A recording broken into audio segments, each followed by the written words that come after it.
안녕하세요. 저는 식민사관의 핵심 전략에 대해서 인터넷 자료를 바탕으로 설명드리겠습니다. 처음에 이제 지리 영역, 이 기후 변화에 따른 지형 변화. 한반도에 살던 사람들 동영상에서 만 년 전부터 지구의 온도가 오르기 시작하고 5천 년 전까지 오르다가 이후 지구의 온도가 내려가기 시작한다. 예, 이제 만 년 전부터 이제 온도가 막 오르는 거예요. 오르면은 이제 이 북극 빙하가 하고 얼음하고 이제 녹으면서 이제 바다 높이가 이제 올라간다 이런 얘기입니다. 그럼 이제 지금보다 호수는 더 크고 이제 강의 넓이는 더 넓어진다는 거겠죠. 그럼 이제 큰 강이 있는 낮은 지대는 물바다가 되는 것이다. 바다가 역류하고 이제 강이 범람하고 이제 5천 년 전까지 이제 그렇게 된다는 겁니다. 그러니까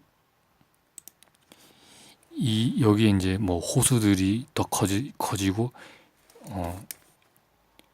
이렇게 이런 여기 뭐 요하 있고 뭐 황하 있고 뭐 양자강 있고 이런 강이 막 범람을 이제 한다는 거죠. 그리고 이제 이런 평야지대 뭐 이렇게 큰 강이 있는 평야지대 이런 평야지대들은 다 그 이제 물바다가 된다는 거예요.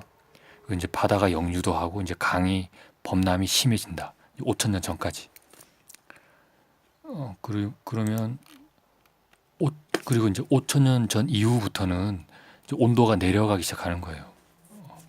바다의 높이가 내려가고 뭐 호수가 있었으면 이제 좀 작아지고 이제 강도 이제 작아지는 거죠. 그리고 이제 육지에서 이게 물이 바다로 빠져나가게 되는 거예요. 이제 그렇게 되고 그러면 이제 물에 이렇게 잠겨 있던 땅들 여기 막 낮은 지대에 물이 잠겨 있던 땅들이 드러나게 됩니다. 그럼 이제 그 땅은 이제 오랫동안 물에 잠겨 있었으니까 이런 지역들은 이제 습지가 되는 거죠. 거대한 습지가 되고 이제 갈대밭을 이루는 거예요. 그럼 이제 바다가 가까운 곳, 이 해안가 쪽에 있던 이런 땅들은 이제 소금기가 있고 이제 뻘밭도 이제 생기는 거죠. 이제 그런 이제 증거가 뭐냐? 그러면 이제 문명이에요. 이제 홍산 문명. 이제 여기 이쯤에 있었던 건데 말 그대로 이제 산에 있는 문명이에요. 이제 붉은색을 띠는 산, 홍산 문명인데 이 지대가 높은 지역이에요. 그리고 이제 황하 문명, 황하 문명은 이렇게 이제 황하가 이렇게 있는데 황하 문명이 중상류 지역이 있어요. 이 중하류에 이제 이런 평평한 지역이 있는 게 아니라 이렇게 높은 지대에 있는 거예요. 높은 지대. 이게 문명이 높은 지대에 있는 거예요. 그리고 이제 고인돌의 분포인데 고인돌의 분포는 이게 한반도, 이게 요동반도 뭐 이게 만주 남쪽 이제 산악지대 그리고 이제 뭐 산동반도 뭐 규슈, 타이완, 뭐 중국 동남부 지대. 근데 이 지역들 공통점이 뭐냐면 다 높은 지역이에요. 그러니까 문명과 고인돌이 다 높은 지대에 있는 거예요. 이게 바로 이제 그 기후가 이게 올랐을 때 이쪽 낮은 지대, 큰 강이 있는 이런 낮은 지대들은 다 이렇게 강이 범람하는 이런 그런 지역이었다는 거죠. 그러다가 이제 5천 년 이후부터는 이제 물이 막 빠지니까 그 지역이 이제 늪지대, 뭐 갈대밭 막 그렇게 됐다는 거죠. 그럼 이제 이 만주 이쪽 지역은 이제 만 년 전부터 이제 온도가 오르기 시작해서 이제 따뜻해졌을 거 아니에요. 이 추웠다가 만 년 전부터 온도가 오르니까 이제 따뜻했어요. 그래가지고 살기 좋았다가 5천 년 전쯤에서 이제 온도가 엄청 오르면서 강이 막 범람하고 홍수가 나고 하면서 이 만주 이 평야지대가 살기 어려웠다는 거죠. 그러니까 그러다가 5천 년에서 2천 년 전까지 다시 지구의 온도가 이렇게 내려가면서 물에 잠겼던 이 일대가 땅이 드러나는 거예요. 그럼 그 땅은 거대한 습지대이고 갈대밭이 되는 거죠. 이게 바다하고 가까운 지역, 이 요하강 있는 이 지역은 이제 소금기도 있게 되고 이제 그렇게 되는 거예요. 그러니까 만주 지역은 지금처럼 비옥한 평야지대가 아니라는 거예요. 아니고 이제 살기 어려웠던 땅이라는 거죠. 이 일대가. 그러면 이제 5천 년 전 이후로 해가지고 이 대륙에서 이 요동과 이 만주 이쪽으로 넘어오기가 어려웠다는 거예요. 그리고 이제 대흥 안녕 산맥이라고 여기 이렇게 산맥이 또 있어요. 높은 산맥이 있고 이 지금의 이 요하 일대는 이렇게 습지대, 뭐 갈대밭, 뭐 뻘밭, 그리고 이제 넓은 강 때문에 이쪽 대륙에 있는 세력들이 이쪽으로 넘어오기가 힘들었다는 거죠. 그러면은 이제 우리가 알고 있는 기마민족, 이 고구려 말갈 여진의 역사 무대는 만주가 아닐 가능성이 높다는 거예요. 왜냐하면은 이 시대의 이 만주 지역은, 이 평야지대는 이제 뭐 습지대이고 갈대밭이고 항무지였기 때문에 농사도 지을 수 없고 말도 기를 수 없는 이제 그런 곳이었을 가능성이 높은 거죠. 그리고 이 일대는 이제 산악지대고. 자, 그 다음에 이제 언어 영역인데요.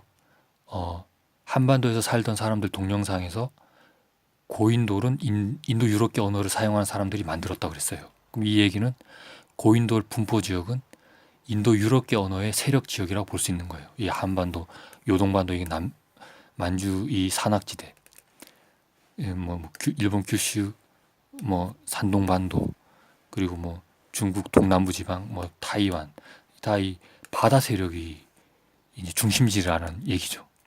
그럼 아까 이제 대륙 사람들이 이쪽으로 넘어오기 힘들다 그랬잖아요. 그러면 이 상대적으로 이쪽에서 세력이 넘어오지 못하니까, 이쪽에서 대륙 세력이 넘어오지 못하니까 상대적으로 이 바다 세력이 이 요동과 만주 남부 지역과 이 한반도, 그리고 뭐 이런 산동 지역에서 이제 세력이 이제 강해지게 되는 거죠. 그렇다면은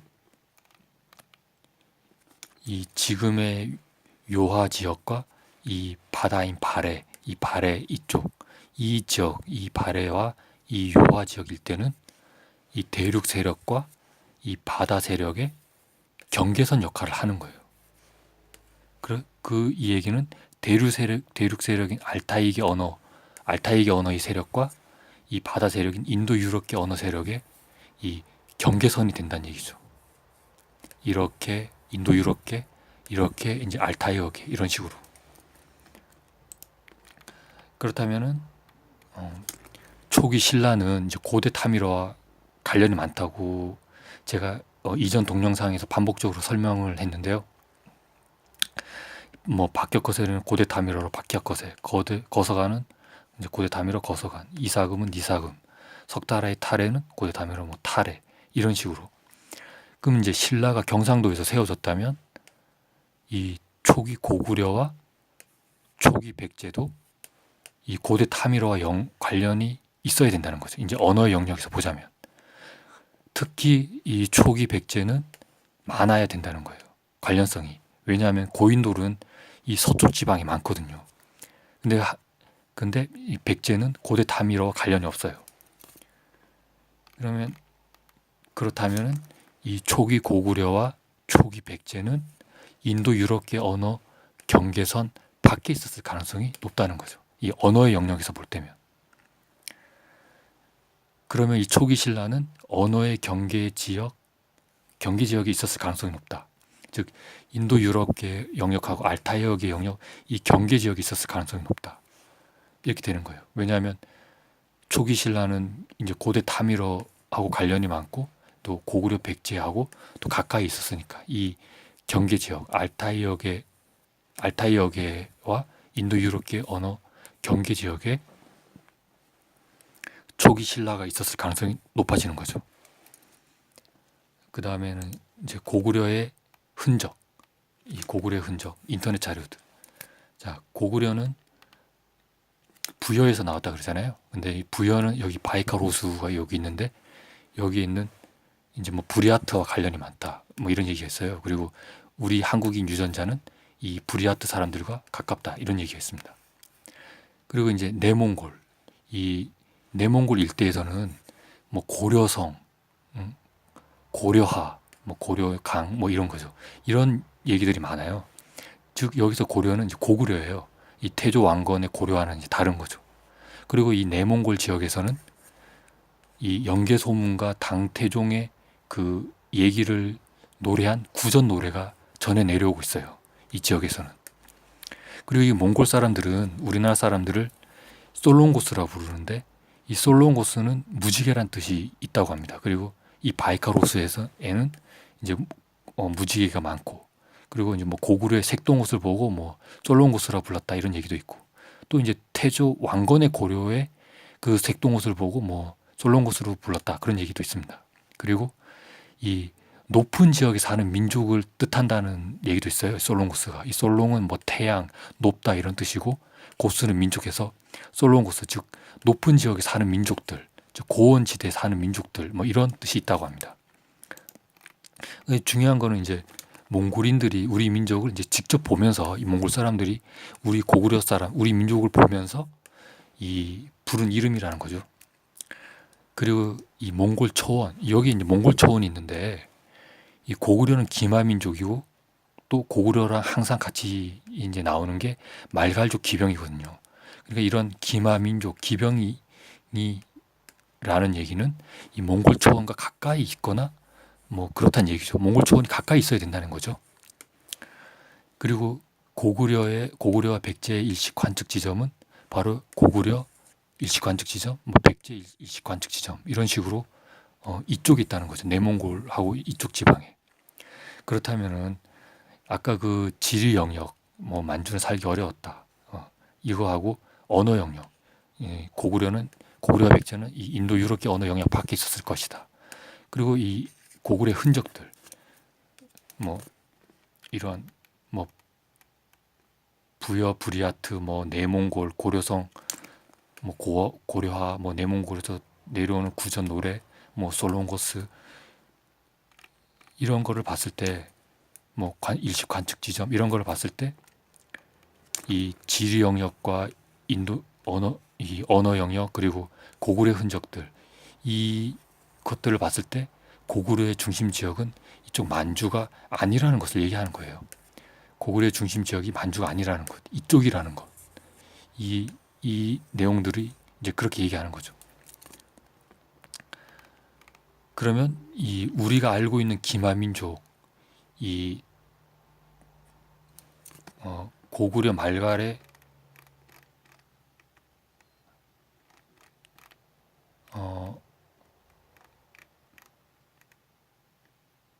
예, 이거 얘기했던 내용이죠. 이제 고구려 말갈의 이런 기마민족들은 이제 만주가 아니라 이쪽일 가능성이 높다는 거죠. 자, 그러면은 우리는 이제 고구려는 만주라는 인식을 가지고 있잖아요. 이제 왜 그럴까요? 우리는 이게 바로 일제 식민지 교육 때문이라는 거죠. 그러니까 이게 바로 식민사관의 핵심 전략이라는 겁니다. 고구려의 중심지를 만주로 이동시키는 것. 그럼 이제 왜 이동시켰을까요? 왜 이동시켰을까? 고구려의 중심 지역을 만주로 이동시키면은 여기 북한 평양 있잖아요. 그러니까 북한 평양을 고구려의 평양성이라고 할 수가 있는 거예요. 그런데 이 평양성은 낙랑군에 있었으니까 이 한사군 낙랑과 대방이 한반도에 있었다고 말할 수 있는 거예요. 그렇게 되면 한사군이 이제 여기 있었다고 얘기를 할 수 있다는 것은 조선인은 옛날부터 이제 식민 지배를 받았다라는 어떤 식민 지배 정당성을 이제 확보할 수 있는 거예요. 그리고 이 백제와 신라가 한반도 남부로 이렇게 이동이 되는 거예요. 그렇게 되면은 이 고구려가 한반도로 세력을 확장한 다음에 다시 신라가 이렇게 세력을 확장을 하잖아요. 그래서 통일을 해도 이 통일신라는 한반도를 벗어날 수가 없는 거예요. 통일신라가 이렇게 되니까. 그럼 이 통일신라는 고려로 이어지고, 또 고려는 다시 조선으로 이어지는 거죠. 이렇게. 근데 반면에 고구려의 중심지가 여기라면 고구려가 이렇게 세력을 확장을 해도 다시 신라가 이렇게 세력을 확장해서 이렇게 통일이 된다는 거죠. 통일신라가. 그럼 이렇게 통일신라는 이렇게 되고, 다시 이렇게 통일신라는 고려로 이어지고, 고려는 다시 이렇게 조선으로 이어진다는 거죠. 자, 그러면 조선의 숙종이 이런 말을 해요. 안시성에 관한 얘기를 하는데, 고구려는 수나라, 당나라를 막아냈는데 조선의 영토는 고구려의 두 배인데 어째서 병자호란을 막지 못했는가 이런 얘기를 해요. 조선의 영토가 고구려의 두 배가 되는데 왜 병자호란을 막지 못했나 이런 얘기를 합니다.